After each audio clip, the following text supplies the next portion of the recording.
عورت کی جسمانی کمزوری۔ ہر عورت پر جسمانی کمزوری کی کچھ ایام ہوتے ہیں۔ ان ایام میں اللہ جل شانہ نے بھی اسی عبادت میں چھوٹ دی ہے، اس کی نمازیں معاف کر دی ہے، اور اس کو روزوں میں اس وقت تک تاخیر کی اجازت دی ہے جب تک وہ دوبارہ صحت یاب نہ ہو جائے۔ بس ان ایام میں تم اس پر ویسی ہی مہربان رہنا جیسے اللہ جل شانہ نے اس پر مہربانی کی ہے۔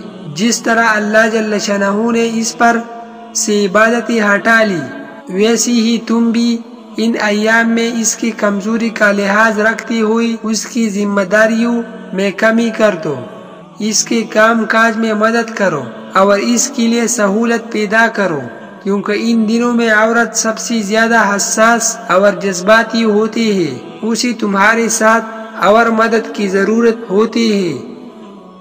وظننت أنا أني بذلك حزت غنى فوجدت أني خاسر فتلك مظاهر